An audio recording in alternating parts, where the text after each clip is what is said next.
waktu untuk masak. Nah, ini juga kekhawatiran mereka, menu cenderung itu-itu saja. Nah, ini problematik nih. Memang kelihatan kantin tuh dibilang kantin sehat, tapi anak-anak bisa bosen karena menunya itu aja. Nah, ibu rumah tangga muda yang aktif bekerja tidak sempat masak, berarti butuh makanan instan, ya, membutuhkan menu makanan rumahan masakan, nah, gitu ya. Kemudian rasanya enak, sehat, bergizi, aman untuk anggota keluarga, kemudian family time-nya penting. Jadi mereka tidak ketika pengen jalan-jalan tidak disibukkan harus masak dulu dari subuh ketika bawa makanan ke tempat jalan-jalan. Nah, mereka bisa beli makanan yang sudah jadi di era sekarang, gitu ya. Kemudian, nah, bagaimana hubungan value? Nah, tadi teorinya bahwa tadi saya sampaikan bahwa customer segment itu kita harus paham betul profil konsumen kita. Jadi kalau kita masih bekerja, saya mau jualan.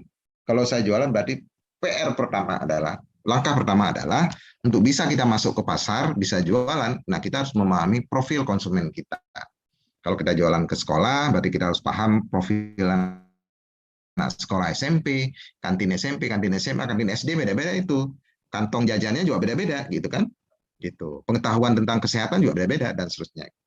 Nah, berarti kalau kita sudah paham customer kita, maka yang paling penting bagaimana kita menyediakan value proposition. Value proposition adalah produk lah, nilai apa yang mau kita tawarkan untuk memberikan solusi. Nah, lebih lanjutnya kotak 3, 4, 5, 6, 7, 8, 9 itu adalah langkah-langkah bagaimana kita bisa menjual produk itu konsumen dan kita bisa memperoleh revenue atau penghasilan pendapatan.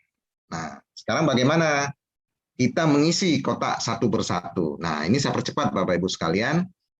Coach Indra tolong diingatkan ya, ini karena materi agak banyak, tapi penting saya sampaikan sekilas, biar kebayang apa sih yang diisi di kotak satu. Pertama adalah customer segment. Apa yang diisi? Siapa pelanggan kita? Masyarakat umum, usia yang berapa, pendidikan yang bagaimana, gender, wanita atau laki, usianya, kemudian pemerintah, atau kita mau jual ke perusahaan, ke industri, UMKM, atau kita mau apa, ekspor misalnya seperti itu. Nah, itu harus jelas gitu. Nah, bagaimana caranya? Jangan asal tulis. Nah, kita harus bisa menerjemahkan. Ini saya kasih contoh startup yang kami bina dan sekarang produknya sudah ekspor, tidak ada yang jual di dalam negeri, gitu ya. Ini menjual makanan siap santap, gitu, ya.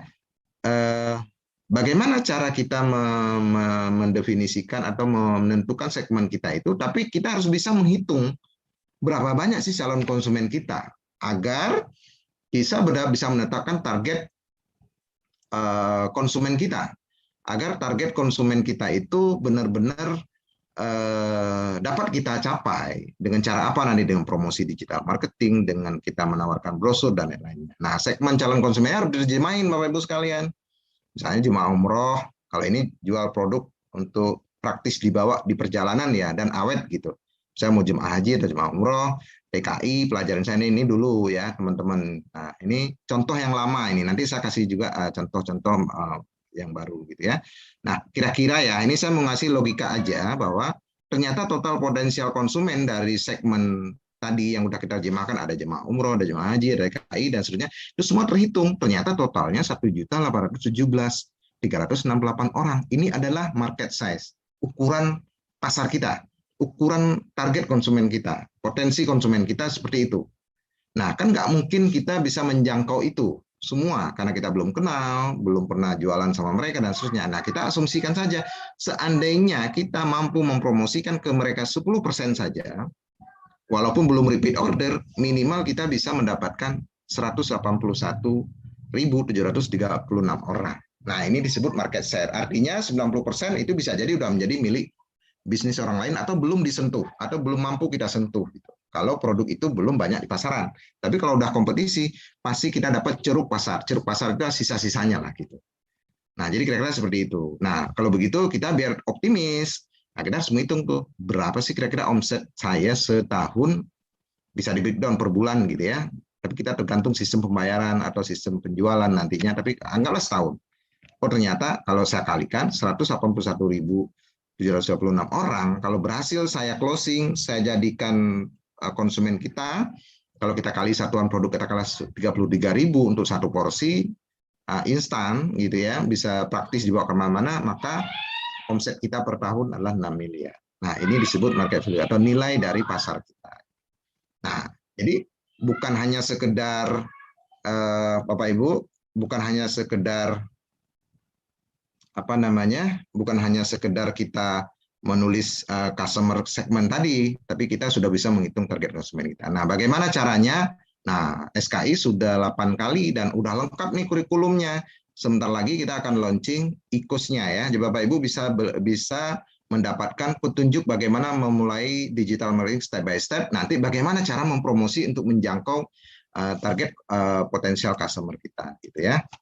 Nah, sekarang kita pindah ke layanan unggulan tadi. Nah, apa sih yang ditulis di kotak itu? Nggak mungkin teks yang sebanyak ini.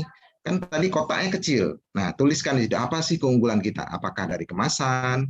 Apakah dari manfaat? Apakah harganya terjangkau? Jangan tulis termurah ya, terjangkau atau bersaing gitu ya.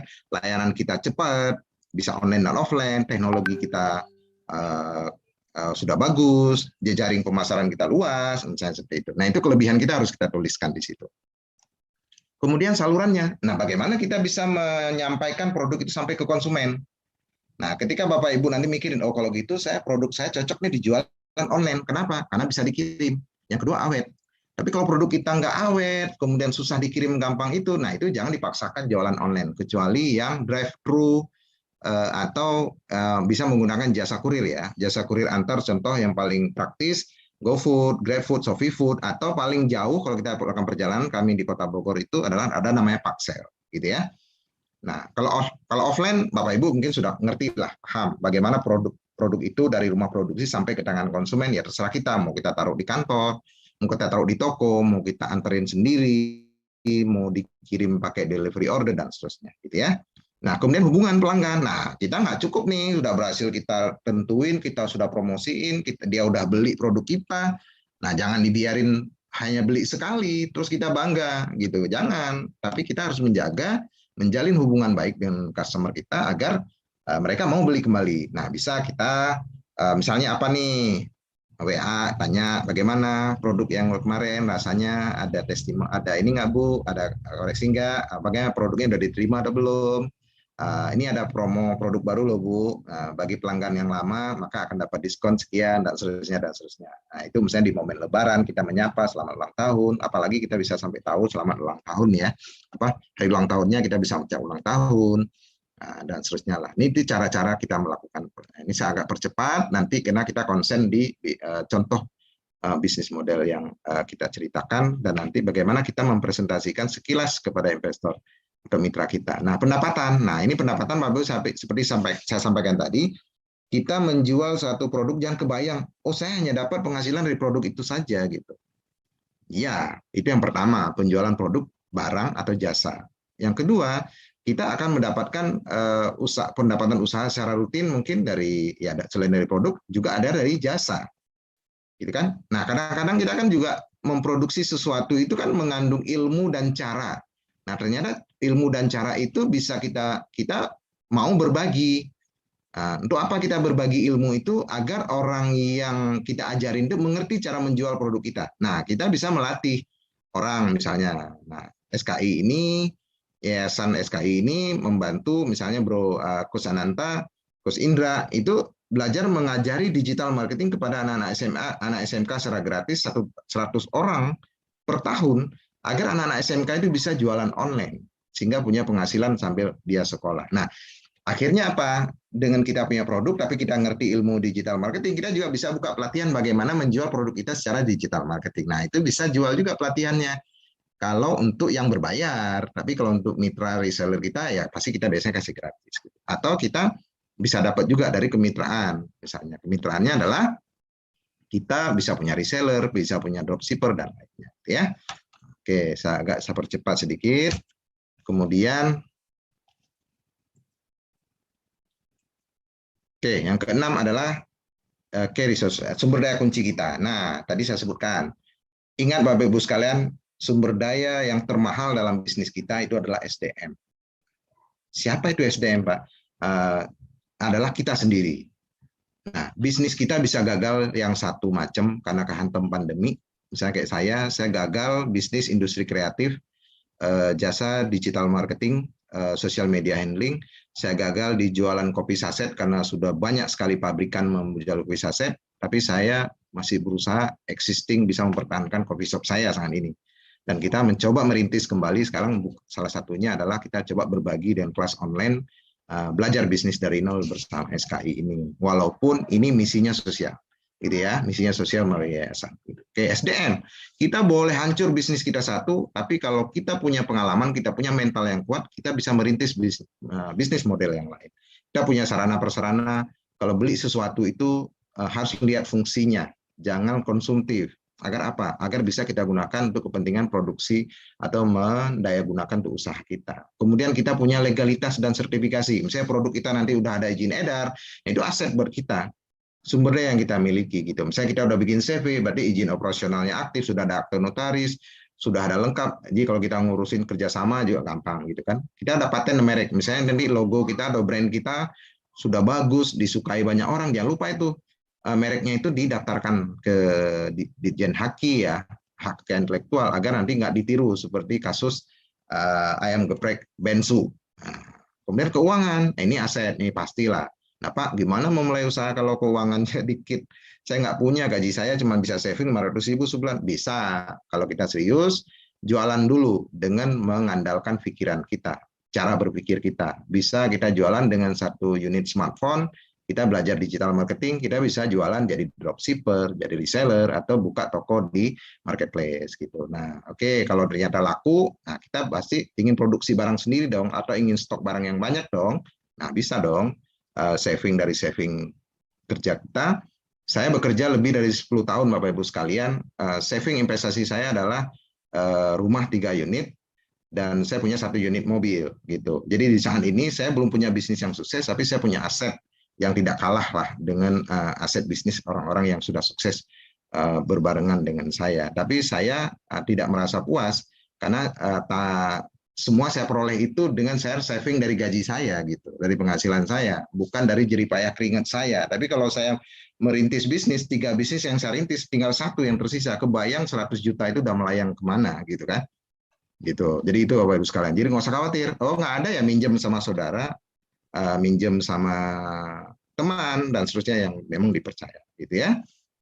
Nah, kegiatan utama dalam sebuah bisnis pasti kita berkaitan dengan produksi, berkaitan dengan penjualan, membangun jejaring. Nah, riset dan pengembangan produk itu jangan berhenti. Ciri entrepreneur tadi apa di awal saya sampaikan, yang pertama inovatif, yang kedua kreatif. Kalau dia nggak inovatif, nggak kreatif, itu sebenarnya bukan entrepreneur. Dia ikut-ikutan, cocoknya jadi partner aja, cocoknya jadi karyawan saja gitu ya. Nah, kemudian investasi dan modal kerja. Nah, ini juga harus dipikirkan bahwa kita harus ketika produk kita permintaan tinggi di pasar, nah kita harus pikirkan tuh kalau nanti dikembangkan ada istilahnya scale up, kita harus pikirin berapa banyak tenaga kerja yang harus kita tambah, berapa banyak modal yang kita perlukan untuk membayar biaya bisnis kita, ya.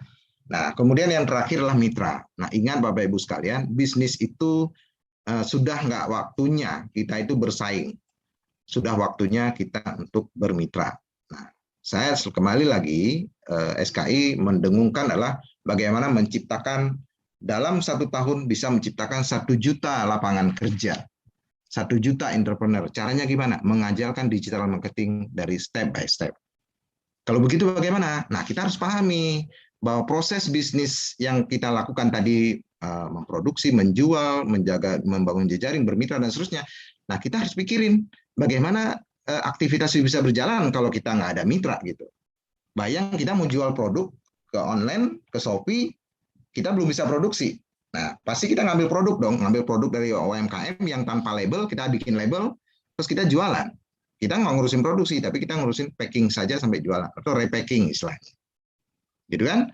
Kemudian kita harus bisa masuk, misalnya mengakses pasar modern atau trading.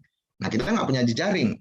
Kita nggak melakukan aktivitas tadi, aktivitas kunci kita nggak melakukan membangun jejaring, nggak akan dapat kita memperluas pasar kita dari pasar tradisional, pasar modern, atau kita melakukan trading gitu ya, sampai ke ekspor gitu. Nah, distributor kita nggak pernah membangun jejaring. Kita selagi kita sehat, kita sendiri aja nanganin, kirim barang sana sini gitu kan. Begitu kita sakit nggak ada yang ngirim barang. maka kita perlu bermitra dengan distributor. Kita perlu membangun tim reseller untuk menjangkau konsumen kita. Kita perlu menjaga, mungkin sekarang ada istilah dropshipper. Kalau reseller kan harus beli produk kita dalam nilai tertentu, dalam waktu tertentu, maka dia perlu mengeluarkan modal. Nah, Bapak Ibu bisa modifikasi lagi sekarang, ada istilahnya dropshipper. Bapak hanya cukup mencari order, kasih pesanan itu kepada produsen, produsen itu mengirim, Anda akan mendapatkan margin dari selisih harga jual dengan harga pokok penjualan dari produsen, gitu ya. Kemudian nanti kita harus pikirkan juga jangka panjang, Pak. Ini kalau modal saya 10 juta, nanti tiba-tiba usaha besar, saya perlu modal 100 juta, kira-kira saya minjem ke bank, tapi saya dikejar-kejar utang. Saya minjem ke teman, di tengah jalan dia tanya, bagi hasilnya berapa? Ada enggak? Kalau kita kasih saham, dia nggak mau kerja, tapi mau untung doang. Gitu. Nah, itu harus Bapak harus kita pikirkan. Itu nanti materi yang lain lebih menarik lagi ketika kita diskusi tentang pembiayaan bisnis. Nah, kemudian, kita masuk ke biaya.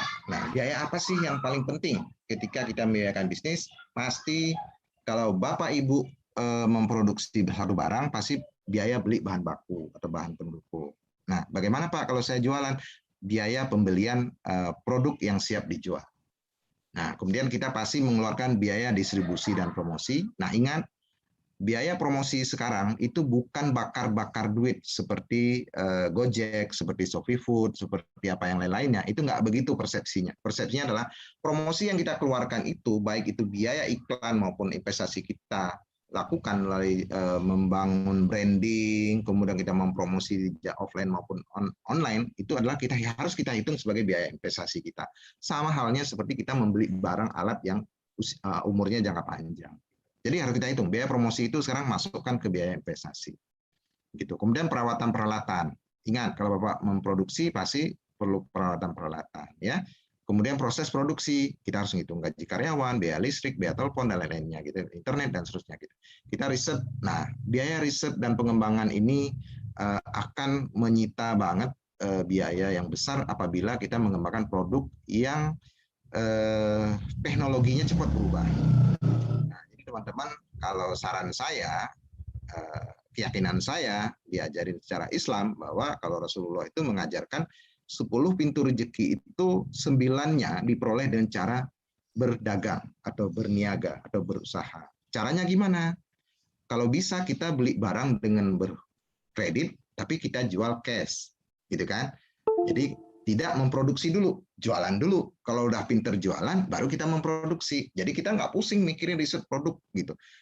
Nah, UMKM kita selama ini itu habis waktunya dari muda sampai tua itu selalu mengembangkan produk bersaing dengan gajah, dengan company. Nah, jadi kalau dulu penjajahannya Belanda dan Jepang, kalau sekarang penjajahan bagi UMKM adalah perusahaan besar, makanya kita sebut company, gitu kan.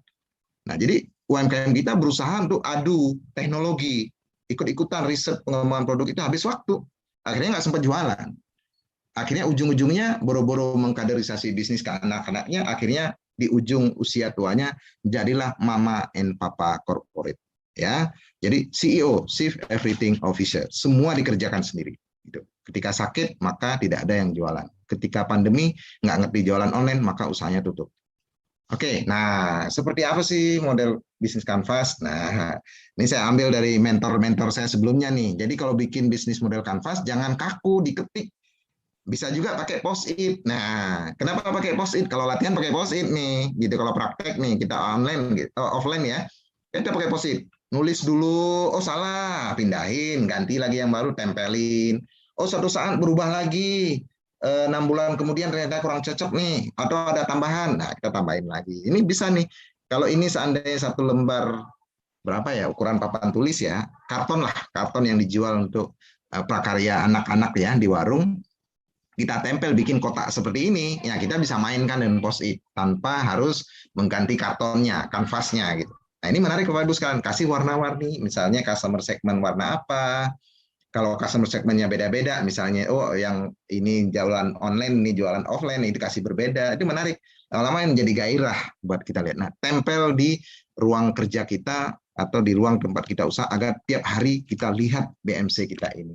Nah, ini yang saya ceritakan 10 lembar proposal kita atau 5 sampai 10 lembar proposal kita yang kita tulis dengan banyak teks dan data-data, nggak menarik dibaca.